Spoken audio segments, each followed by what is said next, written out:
Ini sudah saya kasih permission. Oke, kembali ke sini. Jadi tadi pertanyaan Anda, coba diulangi.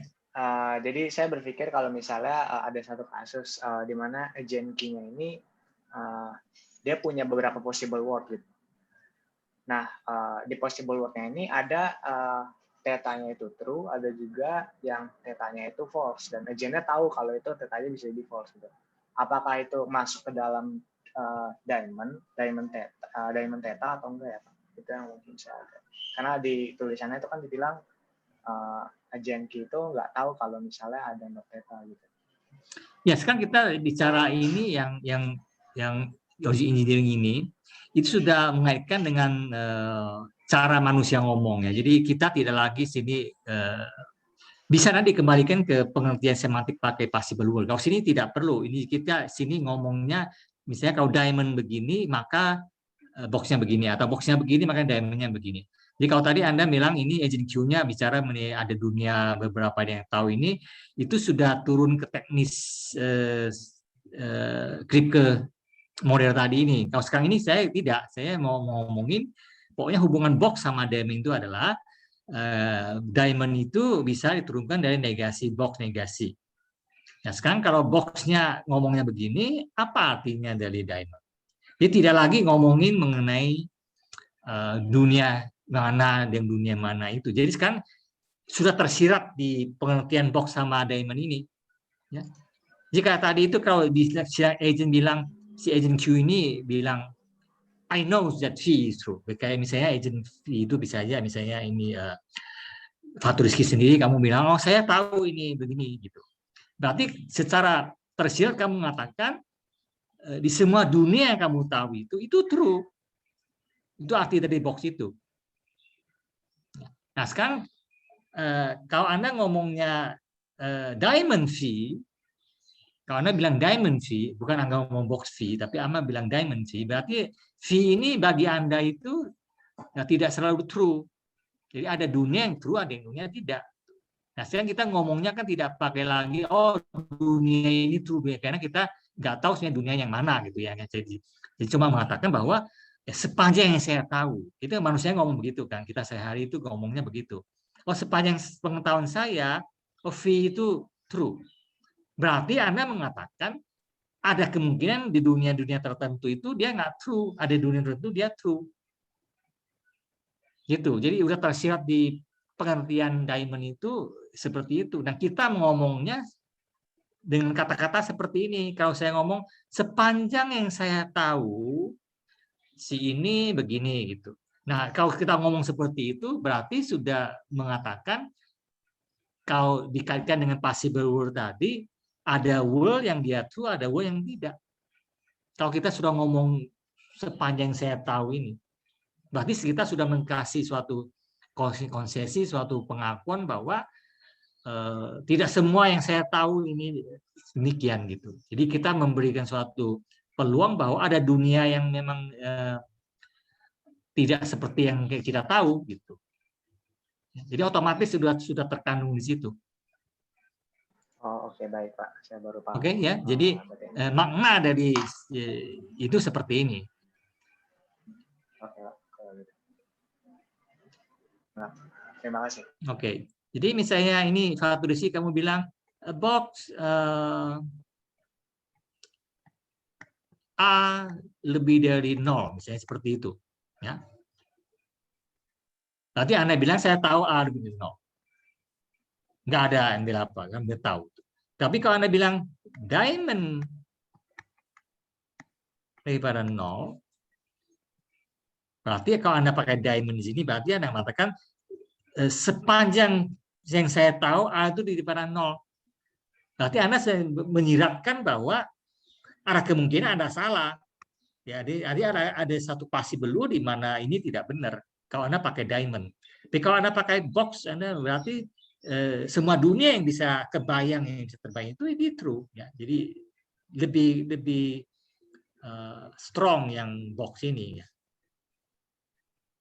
Oke, jadi kalau boxnya artinya pakai tahu, berarti Anda bilang saya tahu A lebih dari 0. Udah stop gitu. Berarti Anda punya keyakinan penuh, oh ini A. Tapi kalau Anda pakai diamond, itu sama yang mengatakan sepanjang saya tahu A itu lebih dari 0. Berarti Anda mengakui bahwa pengetahuan Anda itu terbatas, ya ada kemungkinan A itu tidak lebih dari 0. Gitu, ya. Itu jadi ininya, makna dari pernyataan seperti itu. Jadi seperti sehari-hari kalau orang ngomong, nah sekarang ini kan jadi berbeda maknanya dengan kata-kata tertentu. Ini kata-kata kuncinya seperti ini. Jadi for all Q knows.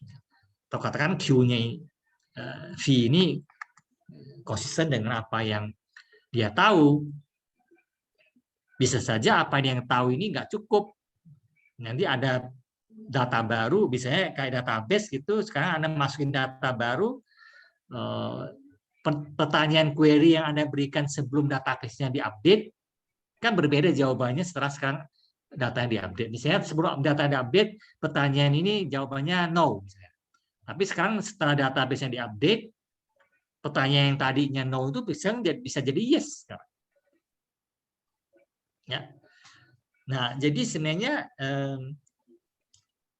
database itu sebenarnya jawabannya itu selalu memakai yang mana nih, Faturisi? Diamond apa box?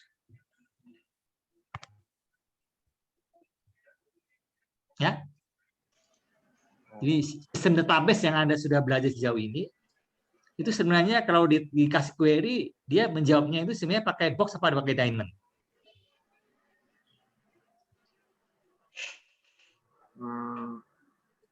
Kalau menurut saya kurang tahu ya benar. Tapi kalau dari saya sendiri ya mestinya sih dari diamond sih Pak. Karena kan itu yang dia tahu sejauh ini. Iya, diamond ya. Jadi database sebenarnya jawabannya dia apa yang dijawab oleh database itu terhadap satu query sebenarnya diamond. Karena ya sepanjang yang ada database itu jawabannya. Ya kan? Jadi sepanjang yang ada database dijawabnya menurut database-nya. Jadi sepanjang dia tahu, sepanjang yang ada di database itu. Ya kalau database-nya diupdate bisa saja jawaban query-nya jadi berbeda kan. Jadi database itu sebenarnya sebagai nuansa modal logik itu adalah diamond jawaban terhadap satu query itu. Karena memang as far as apa yang kita taruh di database itu, query-nya akan menjawab sesuai dengan yang ada di database itu. Kalau nggak ada database, ya itu. Jadi itu yang sebenarnya kalau di Anda udah ngambil apa ya, kuliah AI atau engineering system itu kan, itu apa nih kalau istilah di lebih ke domain AI itu orang ngomongnya sistem apa ini? Asumsi apa di database itu?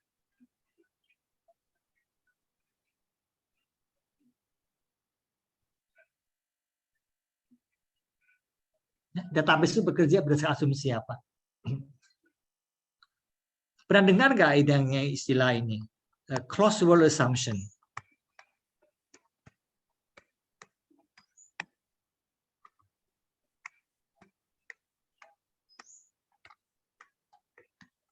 Anda pernah dengar nih di kuliah AI di mana itu yang orang ngomong nih closed world assumption. Kalau coba yang lain silakan komentar, ada yang pernah?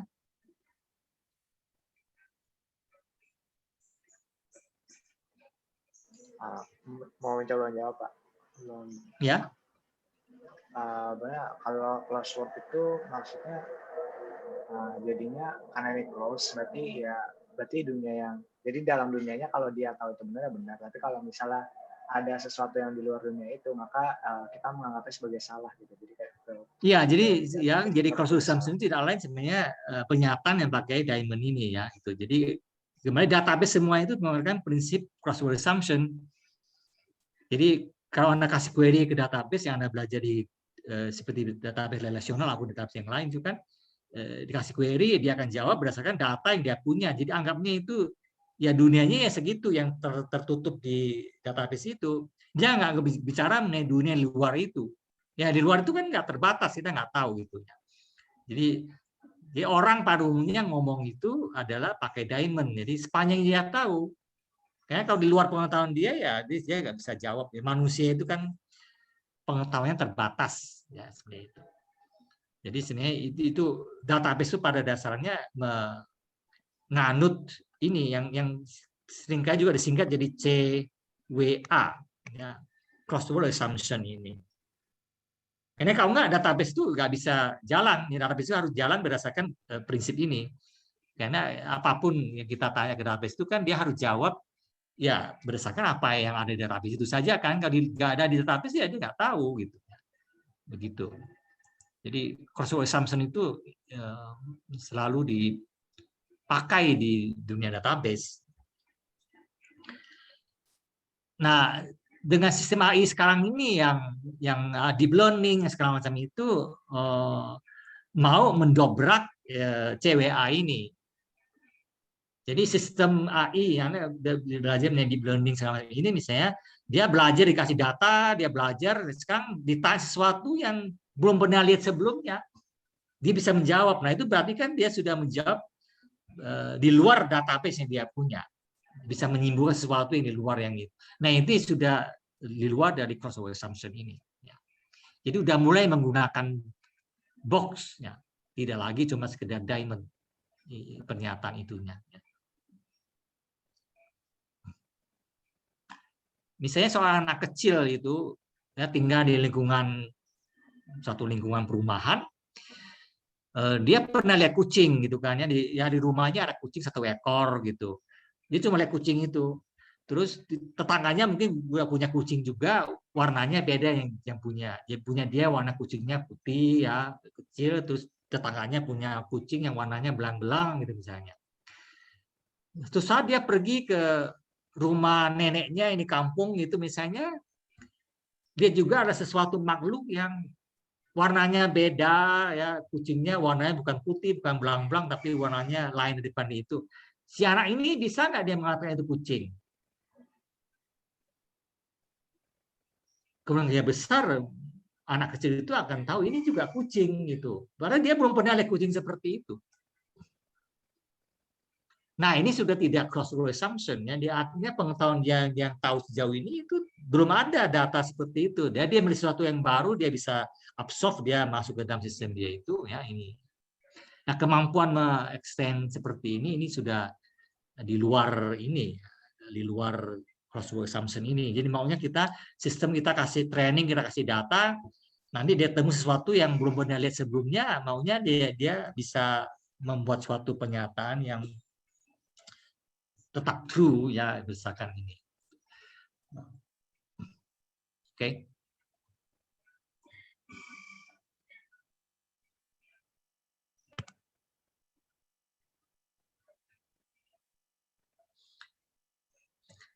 Nah saya contohin kemarin ini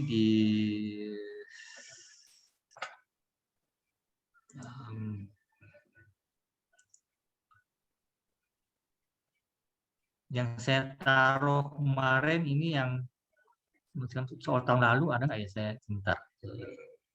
UTS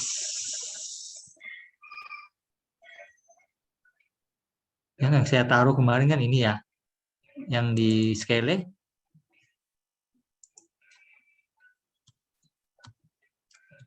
is everywhere.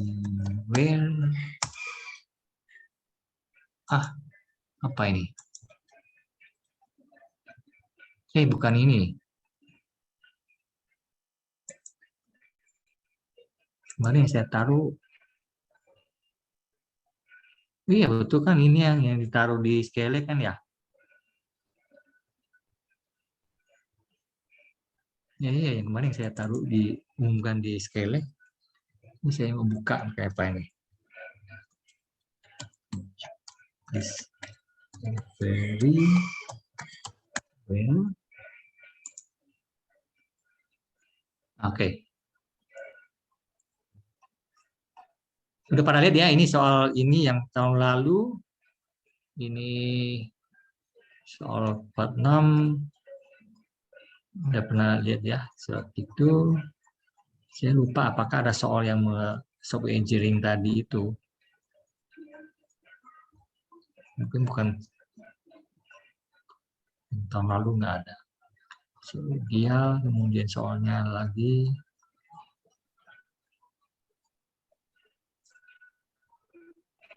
ini Verifiability.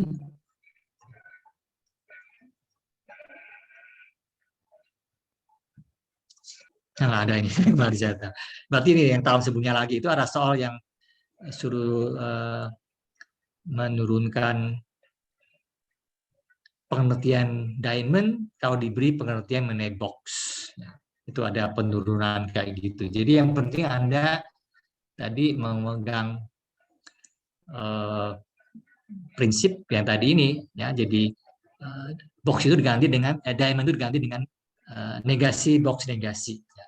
Jadi ada dua not, itu nanti notnya diubah not dari necessary menjadi possible, ya. Not dari known menjadi as far as agent know, gitu ya. Jadi negasi dari tahu menjadi sepanjang yang Anda tahu, bahwa itu sebaliknya berlaku.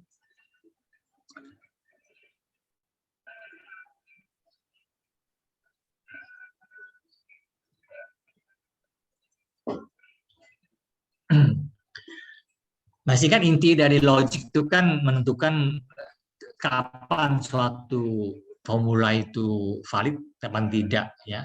Jadi, nah sekarang kita ngomongin di model logik itu, sekarang formula kita itu ada operator box dan ada operator diamond. Nah ini yang kita ingin menentukan apakah formula box V ini valid apa tidak, apakah formula diamond V ini berlaku apa tidak, ya, sekarang itu.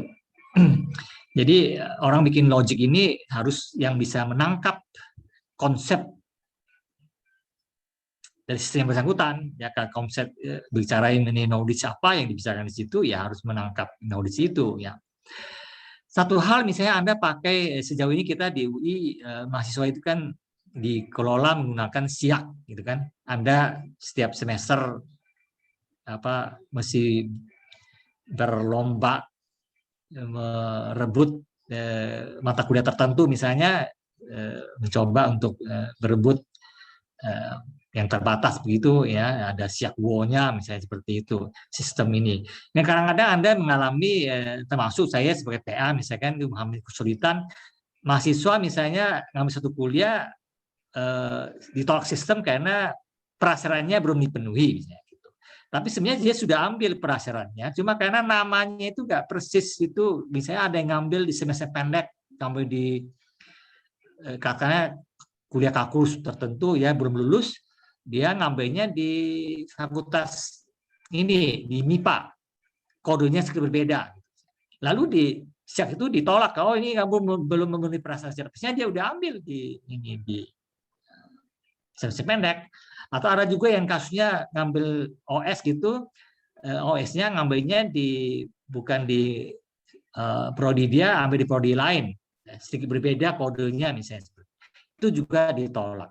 Nah, kan seperti itu kan sistemnya itu terlalu terbatas, ya, di pengertian dia terlalu pada diamond ini, ya. Jadi sepanjang dia tahu seperti itu, padahal dia tahu itu nggak cukup gitu.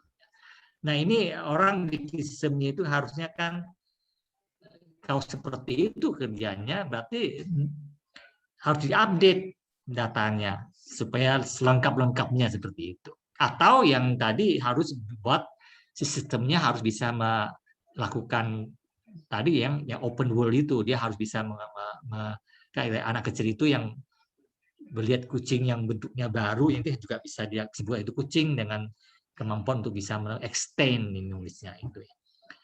Nah ini kita maunya bikin sistem yang bisa memberikan akomodasi seperti itu. Tapi intinya logik itu tetap saja menentukan apakah suatu formula itu valid atau tidak. Nah, cuma sekarang bagaimana menentukan validitasnya itu. Nah, kalau sekarang Anda lihat di dunia model logik ini berdasarkan konsiderasi dunianya ini, ya, secara dunianya seperti apa. Nah, tentu berarti sekarang model dunianya mau seperti apa.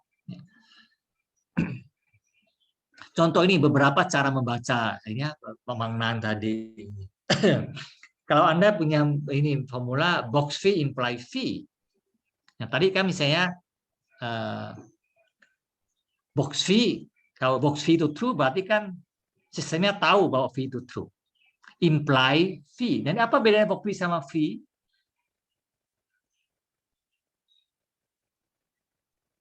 Ya, kemarin yang kita masih ingat itu yang main games ini kemarin itu yang kita coba kemarin. Ya, ini kan box V, imply V. Masih ingat tuh waktu kita jalankan kemarin ini di permainan games yang pertama sama gua ini ya. Game sampel pertama box V imply ya, box P imply P kan sama saya seperti box V imply V tadi ini. Kemarin ini yang di sampel pertama ini valid dapat tidak?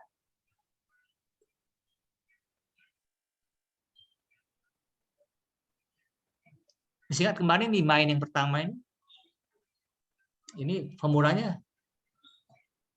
valid dapat tidak? Ini di arrangement ini kan kemarin ini kalau kita gambar sini arrangementnya ada 2 player ini ya. Gimana saya gambarnya ini?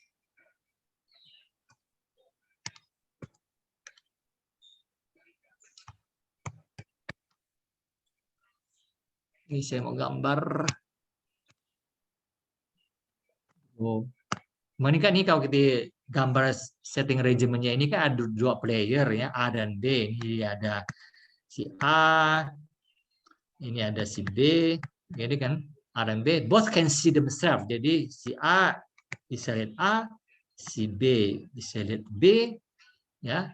Both can see themselves and each other. Jadi A bisa lihat B, B bisa lihat A.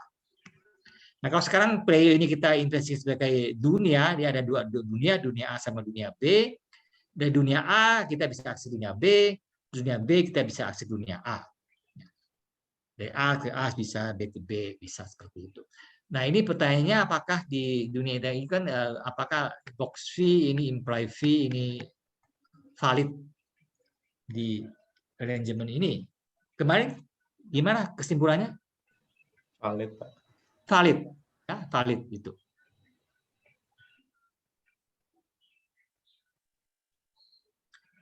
Nah, waktu kemarin menentukan ini, jadi apa beda box V beda dengan V?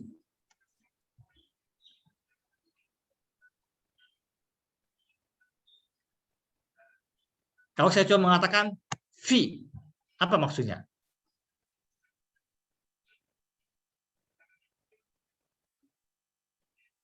Nah, bedanya apa kalau saya sekarang ngomongin box V?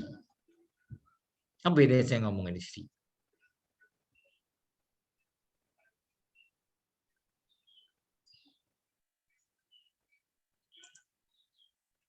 Nah, di sini ini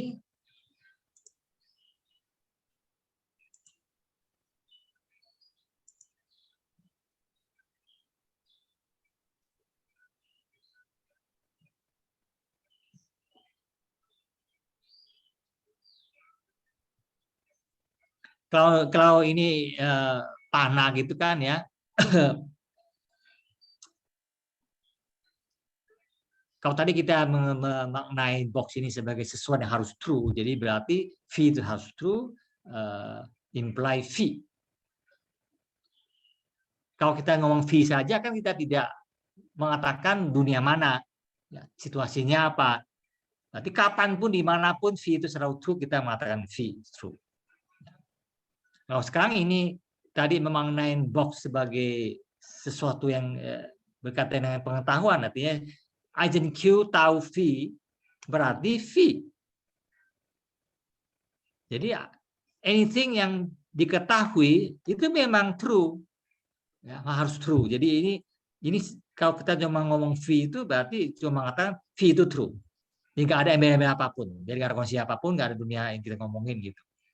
Bukan bergantung pada ini pengetahuan si ini, oh ini harusnya begini atau ini mungkin begitu. Nggak ada kata-kata yang nuansa-nuansa yang menggambarkan adanya alternatif seperti itu V-nya. Jadi ini mengatakan bahwa kalau ngomong ini berarti adalah mengenai apa yang saya tahu, imply yang saya tahu itu true adanya. Itu saya tahu V itu true, artinya V itu true. Ya, itu si rumus ini mengatakan seperti itu ya. Anything which is known might also be true. Oh, sekarang ada tambahin box 2 sekarang ini. Ini masih interpretasinya pakai yang interpretasi knows ya, yang tahu. Jadi box V berarti saya tahu bahwa V itu true. Ya. Nah, yang saya tahu memang true adanya, ya, jadi harus true. Nah, kalau sekarang ditambah box V imply box V, saya tahu V itu true. Yang kanan mengatakan apa? Jadi ini box V itu makanya saya tahu V itu true. Kalau tambah box lagi berarti saya tahu bahwa saya tahu V itu true. Nah, ini mengatakan sebagai positive introspection. Saya tahu bahwa saya tahu. Kadang-kadang ada orang yang dia nggak tahu sebenarnya dia tahu. Ya, ada orang yang tidak terlalu yakin atau contoh lah mahasiswa kan sering seperti itu, ditanya sesuatu nggak berani jawab. Tapi dia tahu, tapi dia tidak tahu bahwa dia tahu. Yaitu namanya positive introspection. Jadi seseorang tuh sadar bahwa dia tahu tentang itu. Kadang-kadang orang nggak tahu bahwa dia tahu. Nah ini yang disebut di sini itu seperti ini. Saya tahu V, imply bahwa saya tahu itu. Jadi ini yang namanya positive introspection. Jadi orang sadar bahwa dia tahu. Misalnya Anda sudah kuliah di Fasikom sekian semester, nanti ada orang tanya mengenai sesuatu hal yang sebenarnya Anda sudah belajar. Nah, Anda tahu nggak bahwa Anda sudah tahu tentang itu? Gitu. Ya, ini namanya positive introspection. Nanti ada negative introspection, itu sebaiknya adalah tahu bahwa Anda tidak tahu. Ya. Jadi ini if agent Q knows something, ya ini jadi new something-nya itu adalah V-nya ini. She knows that she knows it. Ya, jadi saya tahu bahwa yang saya tahu ya ini seperti ini. Nah, kalau sekarang boxnya ganti dengan diamond. Kalau diamond tadi kan jadi apa tadi? Diamond bisa diterjemahkan jadi negasi dari box. Negasi ya. Jadi kalau sekarang kita ubah yang di depan ini jadi dinegasikan ya, dinegasikan jadi negative introspection. Ya. Jadi kalau Anda tidak tahu sesuatu, jadi kalau ini kayak kita tuliskan ya ini kan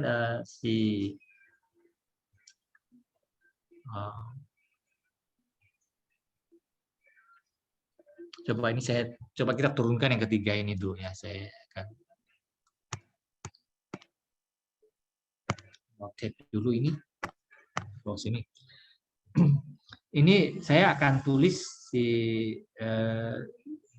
diamond ini saya ganti dengan ya ini kita ganti dengan negasi box negasi V, oke? Imply ini box ini negasi box negasi V, ya. Terus negasi V ini saya ganti dengan C. Negatif V itu saya ganti dengan C. Jadi rumus diamond V imply box diamond V itu menjadi negasi box V imply box negasi box V. Ya, jadi sama saja ini ya. Nah, kita lebih gampang baca yang tadi yang tahu pakai box. Jadi ini berarti kalau kita pakai saya itu sebagai QNQ, saya tidak tahu C imply that saya tahu bahwa saya tidak tahu V. Jadi itu yang disebut negative introspection. Jadi sadar bahwa kita itu nggak tahu. Jadi nggak sok tahu. Tahu keterbatasan kita, tahu bahwa saya tidak tahu. Orang dikasih suatu pertanyaan, dia memang nggak tahu ya, akui bahwa dia nggak tahu. Jadi di sini disebut negative introspection, jadi ya. Jadi sama saja ini mengatakan bahwa if agent Q doesn't know something, she knows that he doesn't know it. Dia tahu bahwa dia tidak tahu.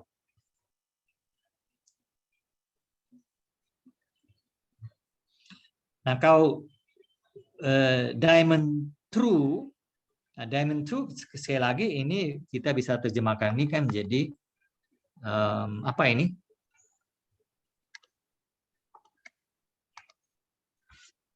Diamond true bisa terjemahkan apa? Jadi box.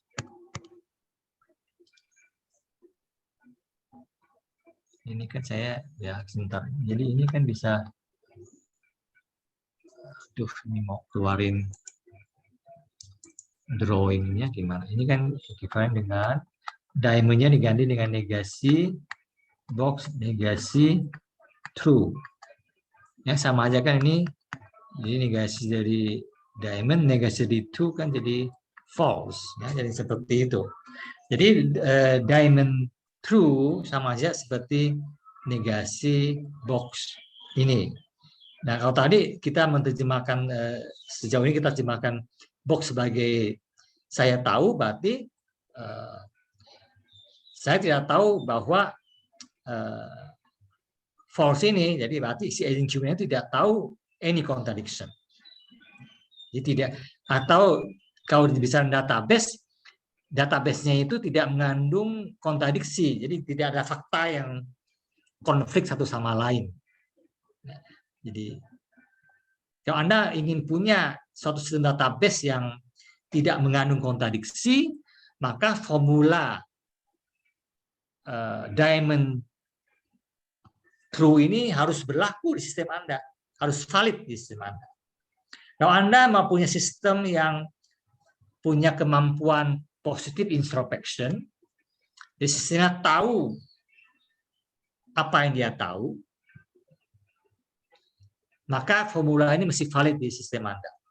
Kalau Anda mau sistem Anda ini punya kemampuan negative introspection, artinya sistem Anda tahu apa yang dia tidak tahu, maka harus berlaku formula ini di sistem Anda.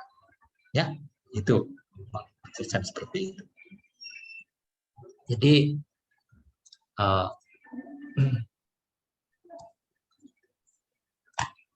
saya mau ngecilin ininya gimana?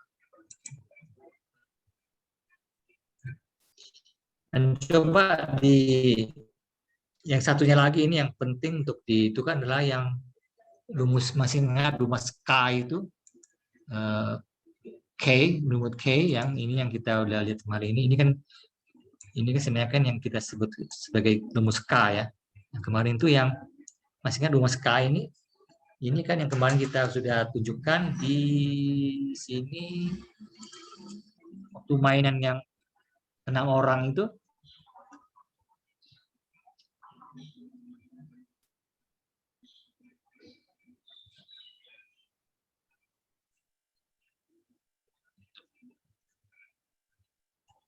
Aduh, ini mundur slide-nya jadi susah.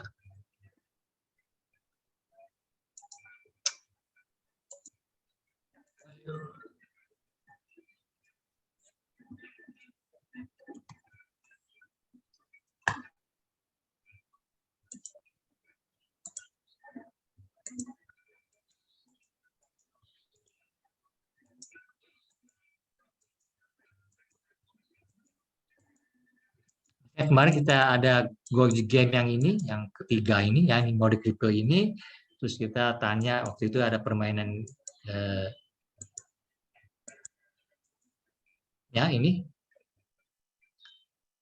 Jadi sebenarnya kan rumus yang tadi ini sama, yaitu rumus K tadi itu. Itu ketika kemarin kita temukan bahwa rumus ini valid di Schrödinger arrangement ini.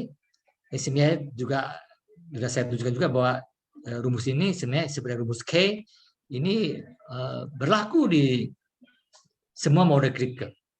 Ya, ini contoh fungsi yang valid, yang benar-benar valid secara umum. Jadi apapun konfigurasinya, apapun dunianya, itu ini rumus ini selalu berlaku. Ya. Nah, ini apa artinya rumus ini? Kenapa dia begitu penting dan berlaku di mana-mana?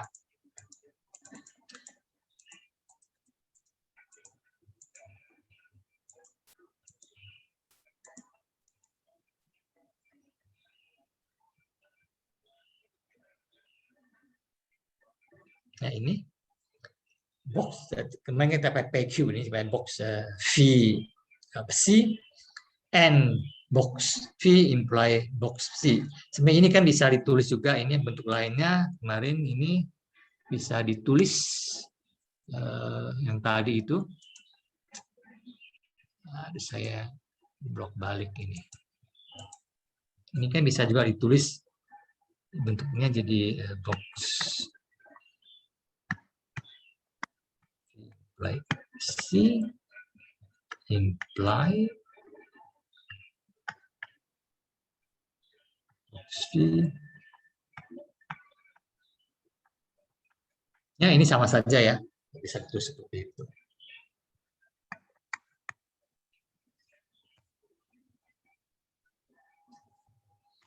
Ini yang disebut dengan logical omniscience. Omni sebenarnya itu artinya tanpa batas ya, di mana-mana, dan tanpa batas sebenarnya. Science ini artinya, kamu tahu sains ini itu dalam arti tahu, mengetahui. Di omniscience itu artinya mengetahui segalanya. The agent Q knows all the consequences of anything that she knows.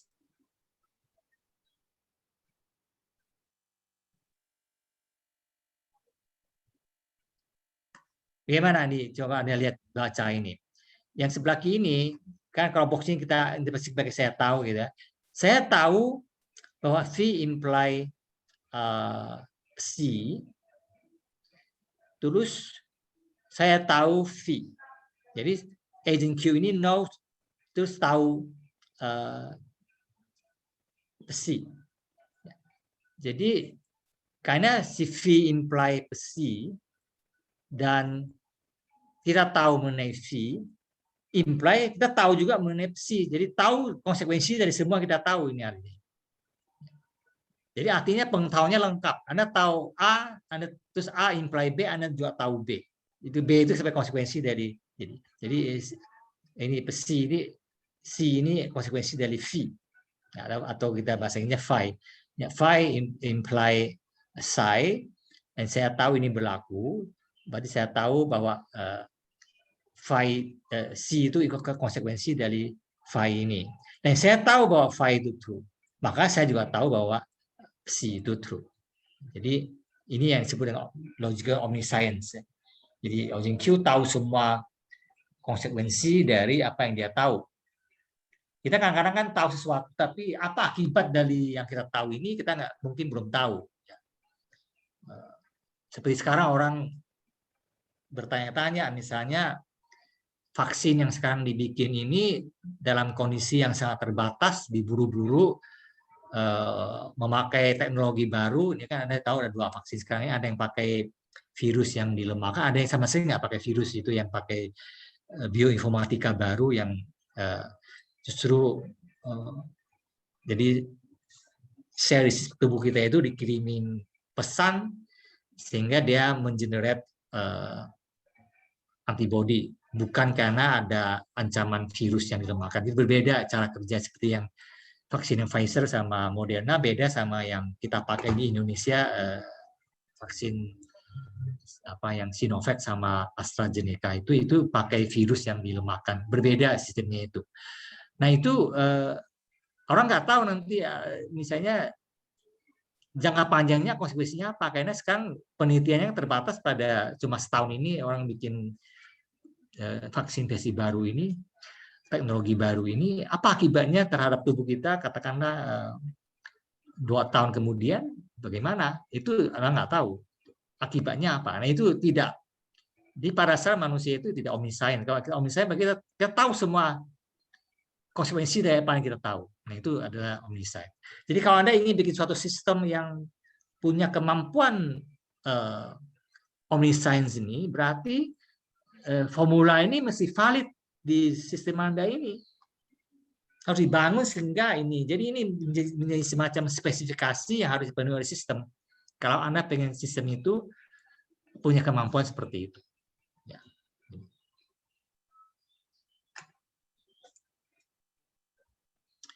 Oke, demikian. Jadi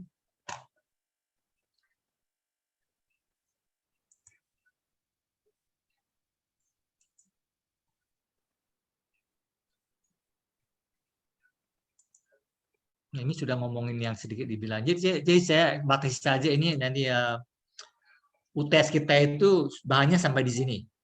Ya, jadi ini sebelum ini, jadi sampai di sini saja. Ini slide terakhir yaitu. Jadi sampai slide berapa ini? Jadi ngomongin mengenai berbagai makna dari formula ini dengan pemaknaan box dan diamond itu. Jadi slide 41 dari set 3 ini. Jadi sampai di sini ya bahannya kita untuk tes sampai di sini. Oke, apakah ada pertanyaan?